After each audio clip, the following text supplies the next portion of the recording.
ನೀರು ಬಿಡೋದಿಲ್ಲ ಅಂತ ಹೇಳೋಕ್ಕಾಗಲ್ಲ. ನ್ಯಾಯಾಲಯಕ್ಕೂ ಗೌರವ ಕೊಡಬೇಕು. ರೈತರು ಹೋರಾಟದಿಂದ ಹಿಂದೆ ಸರಿಯಬೇಕು. ರಾಜ್ಯದ ಗೌರವ ನಾವೆಲ್ಲ ಕಾಪಾಡಬೇಕು ಅಂತ ಸಿಎಂ ಡಿಕೆಶಿ ಮನವಿ. ಮಂಡ್ಯದಲ್ಲಿ ಮುಂದುವರೆದ ಅನ್ನದಾತರ ಕಿಚ್ಚು. ರೈತರ ಹೋರಾಟಕ್ಕೆ ದಲಿತ ಸಂಘರ್ಷ ಸಮಿತಿ, ಪ್ರಗತಿಪರ ಸಂಘಟನೆಗಳ ಸಾಥ್. ಕಾವೇರಿ ಅಪ್ಪಿಕೋ ಚಳುವಳಿಗೂ ನಿರ್ಧಾರ.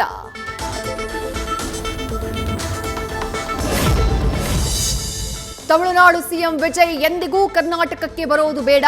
ಮಂಡ್ಯ ರಕ್ಷಣಾ ವೇದಿಕೆಯಿಂದ ಗೋ ಬ್ಯಾಕ್ ಚಳವಳಿ. ಸಂಜಯ್ ವೃತ್ತದಲ್ಲಿ ಟೀ ಕಾಯಿಸಿ ಪ್ರತಿಭಟನೆ. ಕಾವೇರಿ ಜಲಾನಯನ ಪ್ರದೇಶದಲ್ಲಿ ಮಳೆ. ಹೋರಾಟದ ನಡುವೆ ಕೆಆರ್ಎಸ್ ಒಳಹರಿವು ಹೆಚ್ಚಳ.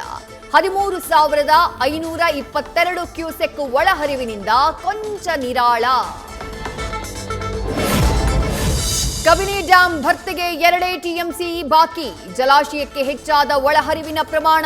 ಸಿಡಬ್ಲ್ಯೂಎಂಎ ಆದೇಶ ಪಾಲಿಸೋಕೆ ಕಬಿನಿ ಡ್ಯಾಂ ಸನ್ನದ್ಧ. ಕಾವೇರಿ ನೀರು ವಿವಾದ ವಿಚಾರದಲ್ಲಿ ಸಿಎಂ ಎಚ್ಚರಿಕೆಯ ಹೆಜ್ಜೆ. ಸಿಡಬ್ಲ್ಯೂಎಂಎ ಆದೇಶದ ಬೆನ್ನಲ್ಲೇ ಸರ್ವಪಕ್ಷ ಸಭೆ ಕರೆದ ಡಿಕೆ ಶಿವಕುಮಾರ್. ವಿರೋಧ ಪಕ್ಷಗಳ ಜೊತೆ ಸಭೆ ಬಳಿಕ ಮುಂದಿನ ನಡೆಯ ಬಗ್ಗೆ ಪ್ಲಾನ್. ಅಪ್ಪನ ಆಸ್ತಿಯಲ್ಲಿ ಪಾಲಾಯಿತು. ಬೆಂಗಳೂರಲ್ಲಿ ಸೈಟ್ ಇಟ್ಕೊಂಡು ಮನೆ ಕಟ್ಟಿಸಲಿಲ್ಲ ಅಂದ್ರೆ ಎಚ್ಚರ. 5 ವರ್ಷದ ಒಳಗೆ ಸೈಟ್ ಕಟ್ಟಡ ಕಟ್ಟದೇ ಇದ್ರೆ ಡಬಲ್ ಟ್ಯಾಕ್ಸ್. ಇಲ್ಲದೆ ಇದ್ರೆ ಸರ್ಕಾರದ ಸ್ವಾಧೀನಕ್ಕಾಗುತ್ತೆ ನಿಮ್ಮ ಪ್ಲಾಟ್. ಅಸ್ಸಾಂನಲ್ಲೂ ಜಲಪ್ರಳಯ. ಪ್ರವಾಹದಲ್ಲಿ ಸಿಲುಕಿ ಮೃತಪಟ್ಟವರ ಸಂಖ್ಯೆ 80ಕ್ಕೇರಿಕೆ. 8 ಜಿಲ್ಲೆಗಳಲ್ಲಿ 2.12 ಲಕ್ಷಕ್ಕೂ ಹೆಚ್ಚು ಜನರಿಗೆ ಸಂಕಷ್ಟ. ಗುಜರಾತ್ನಲ್ಲೂ ಮುಂದುವರೆದ ವರುಣಾರ್ಭಟ. 13 ಜಿಲ್ಲೆಗಳಲ್ಲಿ ರೆಡ್ ಅಲರ್ಟ್ ಘೋಷಣೆ.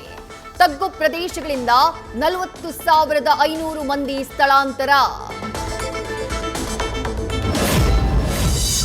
ಒಡಿಶಾದಲ್ಲೂ ಉಕ್ಕಿ ಹರಿತಾ ಇರೋ ಮಹಾನದಿಗಳು. 24 ಗ್ರಾಮಗಳು ವರುಣನ ಅಬ್ಬರಕ್ಕೆ ಜಲಾವೃತ. ಸಾವಿರಾರು ಮಂದಿ ನಿರಾಶ್ರಿತ ಕೇಂದ್ರಗಳಿಗೆ ಸ್ಥಳಾಂತರ. ಪ್ರವಾಹದ ಅಬ್ಬರಕ್ಕೆ ಕೊಚ್ಚಿ ಹೋಗ್ತಾ ಇವೆ ಕಾರ್ಗಳು. ಬೈಕ್ ಉಳಿಸಿಕೊಳ್ಳೋಕೆ ಮಾಲೀಕನ ಪರದಾಟ. ಸ್ಥಳೀಯರಿಂದ ವ್ಯಕ್ತಿಯ ರಕ್ಷಣೆ. ಬೆಚ್ಚಿ ಬೀಳಿಸುವಂತಿದೆ ಪ್ರವಾಹದ ಒಂದೊಂದು ದೃಶ್ಯ. ಕೊಡಗು ಜಿಲ್ಲೆಯಲ್ಲಿ ಮುಂದುವರೆದ ಭಾರೀ ಗಾಳಿ ಮಳೆ. ಮುಂಜಾಗ್ರತಾ ಕ್ರಮವಾಗಿ ಸೋಮವಾರ ಪೇಟೆ, ಮಡಿಕೇರಿ ಶಾಲೆಗಳಿಗೆ ರಜೆ. ತಾಲೂಕು ತಹಶೀಲ್ದಾರ್ಗಳಿಂದ ಘೋಷಣೆ. ಮಳೆಯಿಂದ ಕಾವೇರಿ ನದಿ ನೀರಿನ ಮಟ್ಟದಲ್ಲಿ ಭಾರೀ ಏರಿಕೆ. ಭಾಗಮಂಡಲದ ತ್ರಿವೇಣಿ ಸಂಗಮ ಸಂಪೂರ್ಣ ಭರ್ತಿ.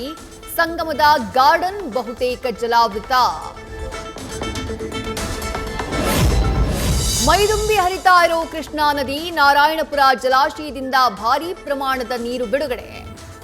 ಉಪೇಂದ್ರ ತೀರ್ಥ ಕರಾರ್ಚಿತ ಪ್ರಾಣದೇವರ ದೇವಸ್ಥಾನ ಜಲಾವೃತ.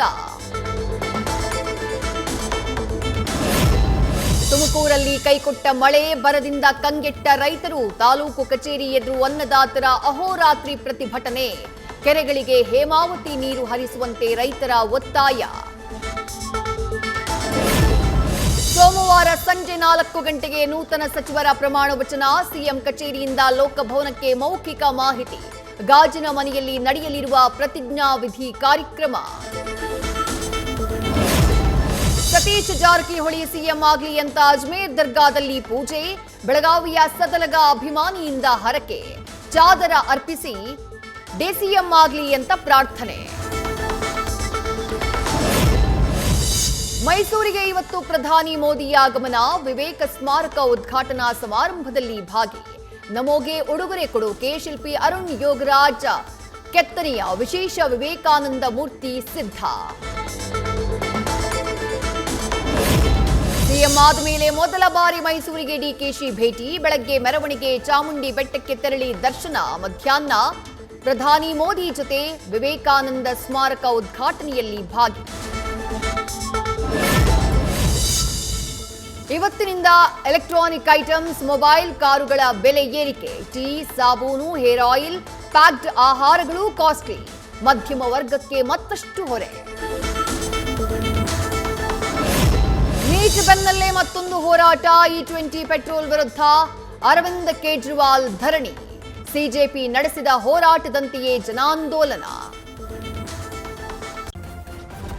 ನ್ಯೂಸ್ ಫಸ್ಟ್ ನಿರ್ಭೀತಿಯಿಂದ ನಿಮ್ಮ ಪರವಾಗಿ.